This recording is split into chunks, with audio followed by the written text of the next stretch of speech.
Good morning दोस्तों, आपका एक बार पुनः आपके मनपसंद यूट्यूब चैनल द गैलेक्सी में आपका स्वागत है, इस्तकबाल है। मैं हूं आपका दोस्त एंड होस्ट प्रदीप मौर्य और हम लोग बात कर रहे हैं जिस परिचित विषय की वह विषय है मनोविज्ञान। क्या है वह विषय है मनोविज्ञान। और मनोविज्ञान के विकास, उत्पत्ति एवं विकास में हम लोगों ने पिछले वीडियो में मैंने देखा कि मनोविज्ञान की उत्पत्ति कैसे हुई, मनोविज्ञान ने सबसे पहले किस विज्ञान को अपना आधार माना, फिर मैंने देखा कि मनोविज्ञान ने किस विषय को आत्मा विज्ञान के बाद में किस विषय के स्वरूप को धारण किया और फिर अंत में किस विषय को धारण किया गया। तो आइए देखते हैं। हम लोगों ने इसके पहले वाले वीडियो में आत्मा के विज्ञान, मन मस्तिष्क का विज्ञान और चेतना के विज्ञान के बारे में जानकारी अर्जित की, अध्ययन किया और उम्मीद करते हैं कि आपको पिछले सारे वीडियो जो अभी तक आप लोगों तक पहुंचाए गए हैं वह वीडियो काफ़ी यूजफुल रहा होगा। और आज का भी वीडियो आपकी परीक्षाओं के लिए अत्यंत महत्वपूर्ण है। तो आइए शुरू करते हैं आज मनोविज्ञान के विकास क्रम में एक और नया अध्याय, जिसका नाम क्या है? जिसका नाम है व्यवहार का विज्ञान। क्या नाम है? व्यवहार का विज्ञान। व्यवहार का विज्ञान। कल हम लोगों ने इसके बारे में कुछ थोड़ी बहुत परिचर्चा की थी और पुनः जिन चर्चाओं को हमने देखा उन्हीं चर्चाओं को शामिल करते हुए आज की क्लास को पुनः एक बार फिर से प्रारंभ करते हैं। तो देखिए, अरस्तु ने जो माना, यदि अरस्तु की बातें की जाए तो अरस्तु ने माना था कि हमें ब्रह्म का अध्ययन नहीं करना, हमें मनुष्य का अध्ययन करना है। और मनुष्य का यदि अध्ययन करना है या मनुष्य को समझना है तो सबसे पहले हमें क्या करना होगा? आत्मा को समझना होगा, आत्मा का अध्ययन करना होगा। और जो विकास क्रम मनुष्य के आत्मा से प्रारंभ होता है वह अंतोगत्वा मनुष्य के व्यवहार पर जाकर टिका। जो विकास क्रम मनोविज्ञान में मनुष्य के आत्मा से प्रारंभ होता है वह कहाँ पर जाकर टिका है? तो आपका उत्तर होता है दोस्तों, व्यवहार पर टिका होता है। किस पर टिका होता है? तो यह व्यवहार पर टिका होता है। और व्यवहार का जो विज्ञान है, इसका जो प्रवर्तक व्यक्ति है या जो प्रवर्तक मनोवैज्ञानिक है, उनका नाम क्या है? जे.बी. वाटसन। क्या नाम है? जे.बी. वाटसन। जे.बी. वाटसन दोस्तों, जे.बी. वाटसन एक ऐसा मनोवैज्ञानिक था जिसने वास्तव में मनोविज्ञान की दिशा ही परिवर्तन कर दी। मनोविज्ञान की दिशा परिवर्तन करने वाला जो व्यक्ति था, जो मनोवैज्ञानिक था, वह व्यक्ति क्या था? वह व्यक्ति कौन था? तो वह व्यक्ति जे.बी. वाटसन था।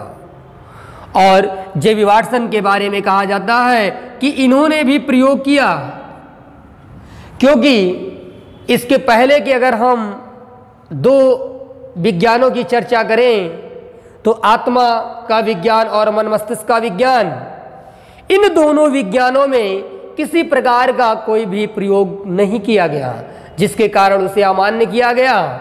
और तत्पश्चात एक नए विज्ञान का उद्भव होता है जिसका नाम था चेतना का विज्ञान। और चेतनावादियों ने मनोविज्ञान के क्षेत्र में एक नवीन क्रांति लाई। लेकिन कहा जाता है कि 100 अच्छाई पर एक बुराई भारी पड़ जाती है, वही कार्य चेतनावादियों के साथ होता है। उन्होंने मनोविज्ञान के क्षेत्र में उन लोगों के द्वारा अमूल्य योगदान दिया गया, केवल और केवल एक छोटी सी गलतियां इनके पूरे किए कराए पर पानी फेरने का काम करता है। और उसी जो कमियां रही चेतनावादियों के द्वारा, जो कमियां रही संरचनावादियों के द्वारा, उन्हीं कमियों को हथियार बनाने का कार्य किसने किया? जे.बी. वाटसन ने किया।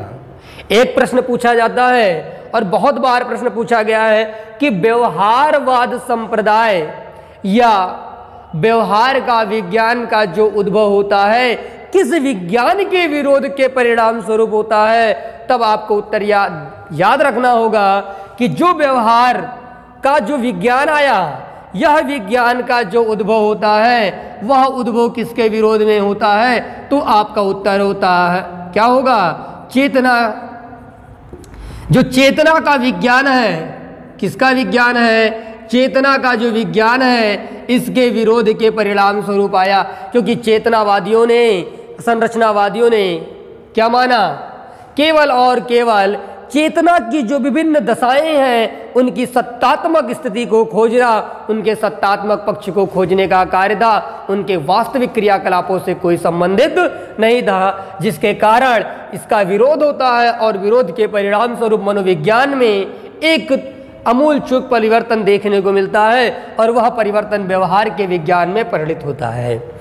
जेबी वाटसन के बारे में कहा जाता है कि इन्होंने अपने स्वयं के, जेबी वाटसन ने अपने स्वयं के पुत्र पर प्रयोग किया। इनका स्वयं का पुत्र था और इनके साथ में इनका बच्चा जो था वह किसके साथ खेलता था, तो उत्तर आता है या इनका बच्चा खरगोश के साथ खेलता था, खरगोश के साथ खेलता था। और ऐसी स्थिति में जेबी वाटसन ने अपने इस बालक की सहज क्रियाओं के व्यवहारों का अध्ययन करने की जिज्ञासा प्रबल हुई।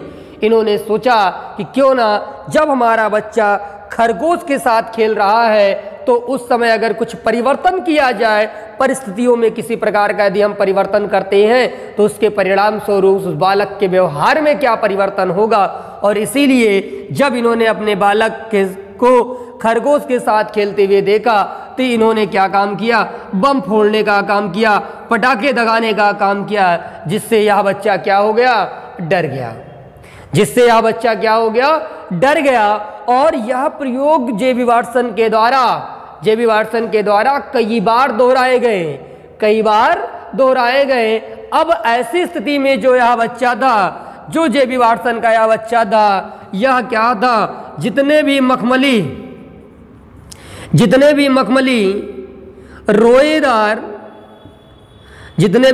रोएदार वस्तुएं थी, उन सब से डरने लगा, उन सब से क्या करने लगा, डरने लगा, उन सब से डरने लगा।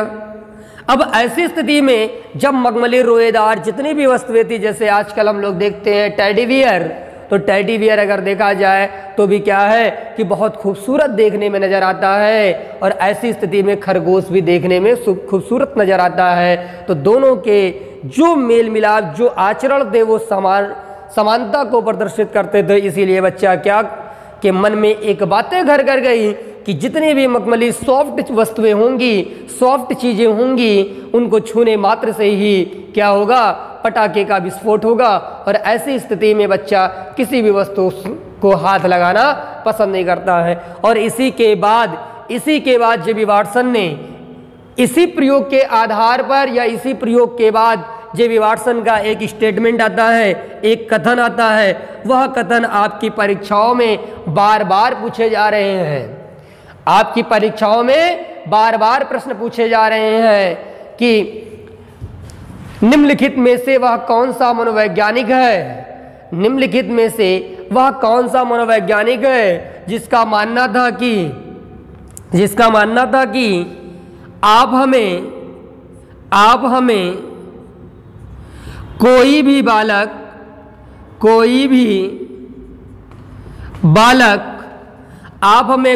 बालक दे दें, हम उसे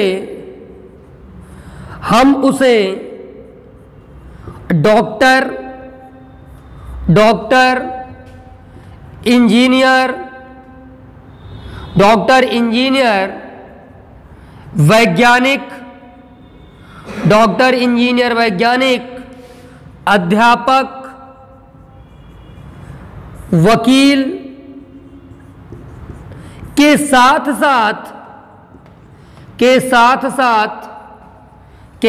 साथ चोर, डाकू,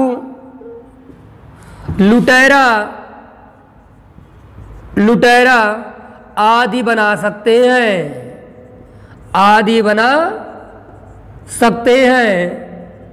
और आपको याद रखना होगा यह परिभाषा किसकी है, तो यह परिभाषा वाटसन की है। यह स्टेटमेंट किसका है, तो यह स्टेटमेंट जेबी वाटसन का है। तो ये फैक्ट आपको याद रखना होगा कि व्यवहारवाद की जो नींव रखने वाला व्यक्ति था, व्यवहारवाद की जो नींव रखने वाला व्यक्ति था, वह नींव रखने वाला व्यक्ति कौन था, जेबी वाटसन था।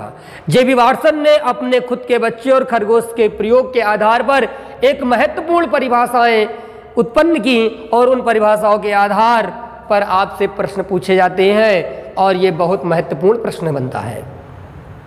तो इसे आप लोग जल्दी जल्दी इसका स्क्रीनशॉट ले लीजिए। तत्पश्चात हम लोग कुछ नवीन बातों को सीखने का प्रयास करते हैं, कुछ नवीन बातों को सीखने का प्रयास करते हैं।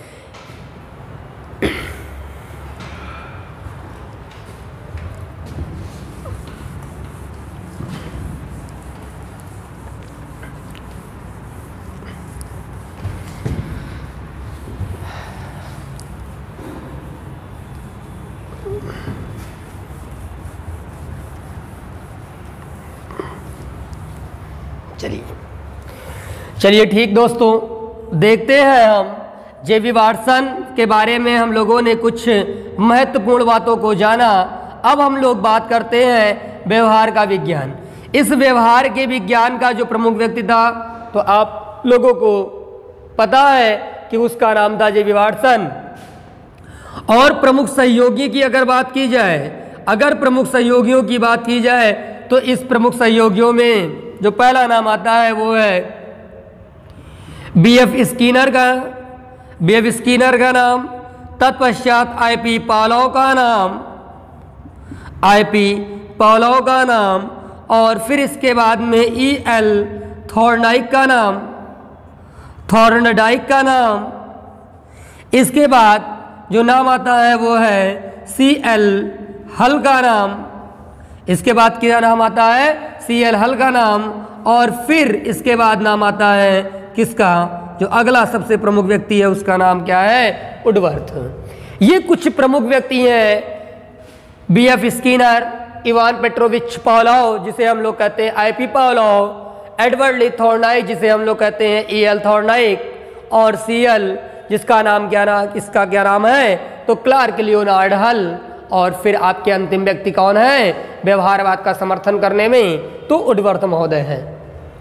इन प्रमुख व्यक्तियों ने जेबी वाटसन की बातों का समर्थन किया, या विज्ञान का जो विज्ञान है जिसका मूल आधार क्या था, व्यवहार, इसका भी समर्थन करने वाले व्यक्ति ये प्रमुख व्यक्ति रहे हैं। अब जो ये व्यवहार शब्द है, क्या शब्द है, जो व्यवहार शब्द है, प्रश्न पूछा गया है और प्रश्न पूछे भी जाते हैं कि व्यवहार शब्द का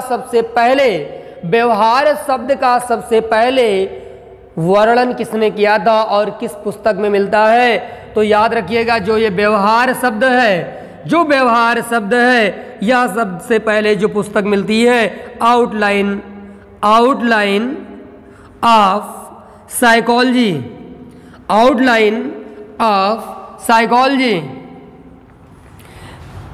आउटलाइन ऑफ साइकोलॉजी पुस्तक में सबसे पहले व्यवहार शब्द का वर्णन मिलता है। और यह पुस्तक 1908 ईस्वी में प्रकाशित होती है। और यह पुस्तक किसका है, तो आपको याद रखना होगा किसकी पुस्तक है, मैकडूगल महोदय की।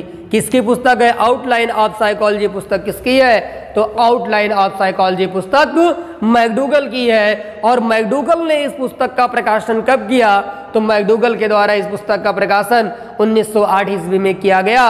और सबसे पहले जो व्यवहारवाद शब्द है, इस शब्द का सबसे पहले जो वर्णन करने वाला जो व्यक्ति है, उस व्यक्ति का क्या नाम था, मैकडूगल। तो यहां तक आपको समझ में आया होगा। तत्पश्चात हम लोग बात करते हैं जेबी वाटसन के बारे में। जेबी वाटसन ने 1924 में एक पुस्तक लिखी जो बहुत ही महत्वपूर्ण पुस्तक है, जिसका नाम है, जो 1924 में पुस्तक इनके द्वारा लिखी गई, उस पुस्तक का नाम था व्यवहारवाद। उस पुस्तक का क्या नाम था, व्यवहारवाद। और प्रश्न पूछा जाता है कि व्यवहारवाद पुस्तक किसकी है, तो व्यवहारवाद पुस्तक जेबी वाटसन की है। व्यवहारवाद पुस्तक का प्रकाशन कब होता है, तो 1924 में होता है, अर्थात 1924 ईस्वी में होता है। और यही एक पुस्तक ऐसी है, यही एक ऐसी पुस्तक है जो पूर्णतः व्यवहार पर आधारित है, जो पूर्णतः किस पर आधारित है, व्यवहार पर आधारित है। जे.बी. वाटसन की यही पुस्तक, वैसे कई सारी इन्होंने पुस्तकें लिखी, पर इनकी जो प्रमुख पुस्तक मानी जाती है वह मानी जाती है व्यवहारवाद, जो पूर्णतः किस पर डिपेंड करती है, वह पूर्णतः व्यवहार पर निर्भर करती है। ठीक, इसके बाद में वर्तमान समय तक अर्थात 21वीं शताब्दी तक इस जो 1912 में अर्थात जो व्यवहार का जो विज्ञान था, इसका जो प्रादुर्भाव माना गया वो 1912 से लेकर 1913 के मध्य माना गया। मतलब 1912 या 13 में इसका प्रादुर्भाव होता है, इसका निर्माण होता है। तो 1912 ईस्वी अर्थात कहा जाए 20वीं शताब्दी, और वर्तमान में हम लोग जी रहे हैं किस शताब्दी में, 21, अर्थात 21वीं सदी में हम लोग चल रहे हैं। तो जो इतनी बड़ी प्रासंगिकता देखने को मिली और मनोविज्ञान ने कहा कि मनोविज्ञान है क्या, तो मनोविज्ञान में व्यवहार का अध्ययन किया जाता है। प्रश्न कई बार पूछे गए हैं आपकी परीक्षाओं में कि मनोविज्ञान में अध्ययन किया जाता है, तो मनोविज्ञान में व्यवहार का अध्ययन किया जाता है। इसकी जो प्रामाणिकता थी वह प्रामाणिकता इस बात पर निर्भर करती है, जे.बी. वाटसन ने कहा कि व्यवहार दो तरीके से होते हैं। किसी भी मानव का जो व्यवहार है वो दो तथ्यों पर निर्भर करता है। एक तथ्य के बारे में इन्होंने कहा कि एक तथ्य क्या है, सकारात्मक है। एक तथ्य क्या है, सकारात्मक, जिसको कहा गया सकारात्मक व्यवहार। क्या कहा गया, सकारात्मक व्यवहार कहा गया। एक काम करिए, आप लोग इसका पहले फटाफट स्क्रीनशॉट ले लीजिए, तत्पश्चात कुछ और बातें देखते हैं कि व्यवहार के बारे में जे.बी. वाटसन ने सकारात्मक पक्ष को किसे माना है और नकारात्मक पक्ष को किसे माना है। तो आप लोग इसका जल्दी जल्दी स्क्रीनशॉट लीजिए, तत्पश्चात हम लोग कुछ महत्वपूर्ण बिंदुओं को लेकर आगे बढ़ते हैं।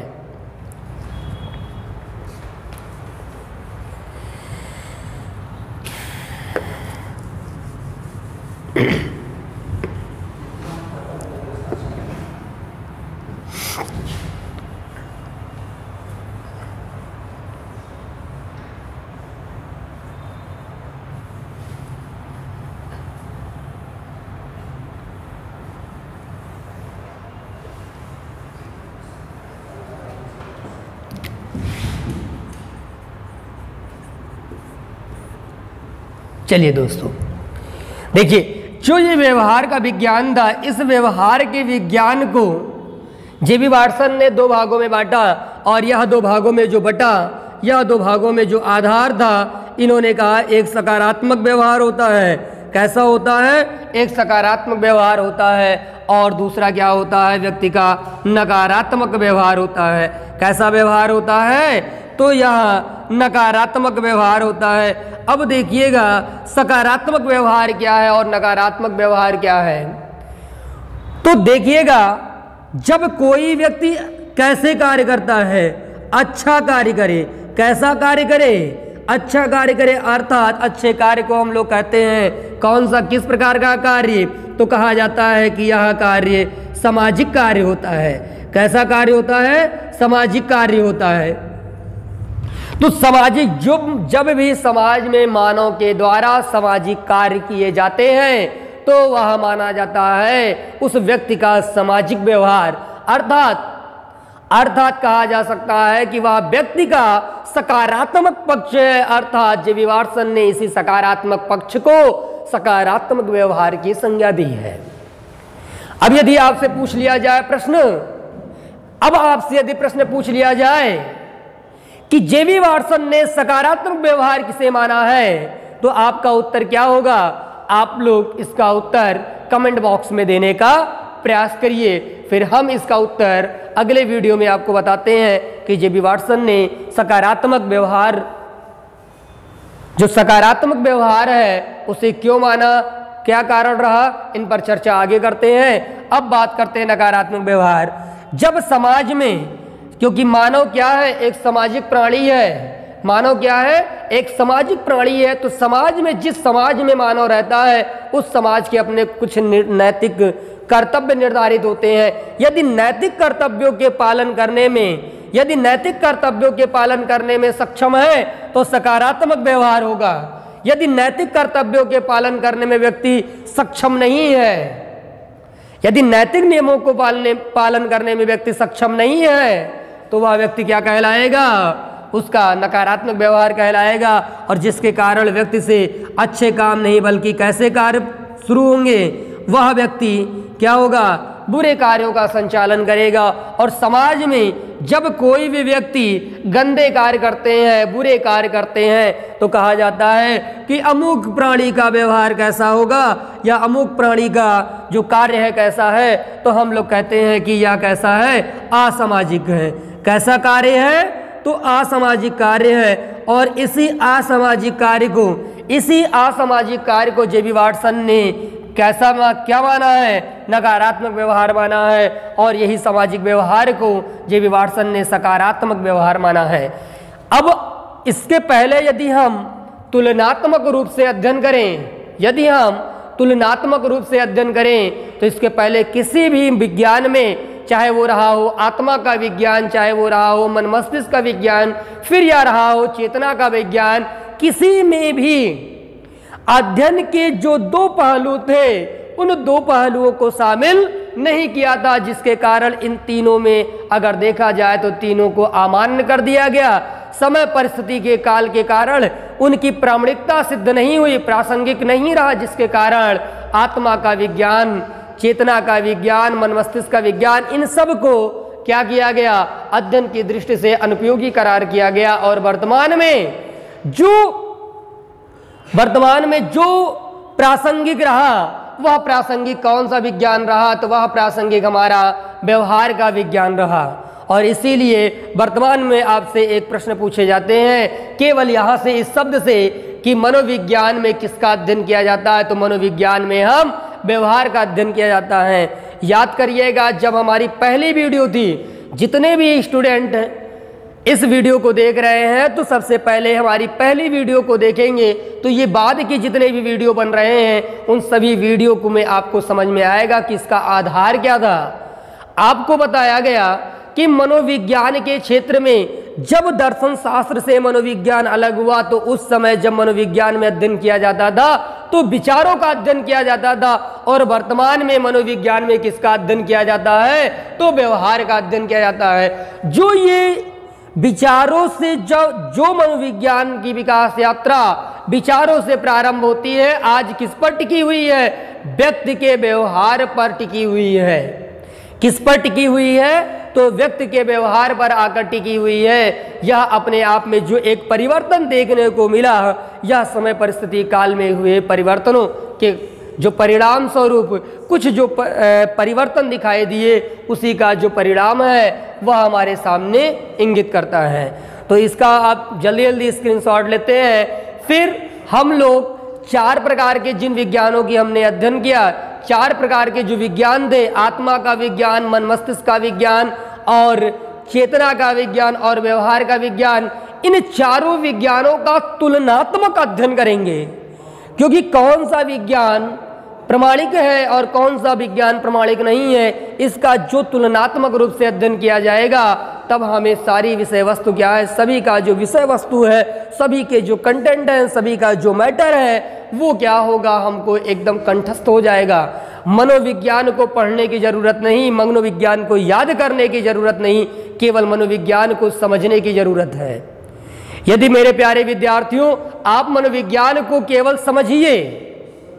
यदि आप लाइव हमारी क्लास को देख रहे हैं, हमारे वीडियो को देख रहे हैं, तो पूरी वीडियो को आप देखिए। आपको दोबारा किताब पढ़ने की आवश्यकता नहीं होगी, किसी भी नोटबुक को पढ़ने की जरूरत नहीं होगी। केवल हमारे वीडियो से ही आपके सारे के सारे डाउट क्लियर होते चले जाएंगे। यदि फिर भी आपको किसी प्रकार की समस्या होती है, तो आप नीचे कमेंट बॉक्स में अपने समस्याओं को लिखकर हमें बताने का प्रयास करिए, और हमारी पूरी टीम के द्वारा आपके समस्याओं का भी निराकरण किया जाएगा।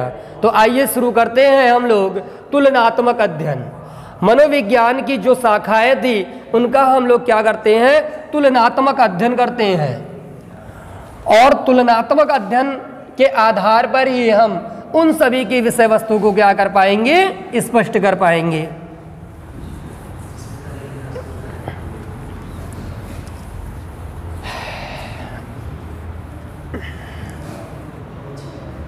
चलिए,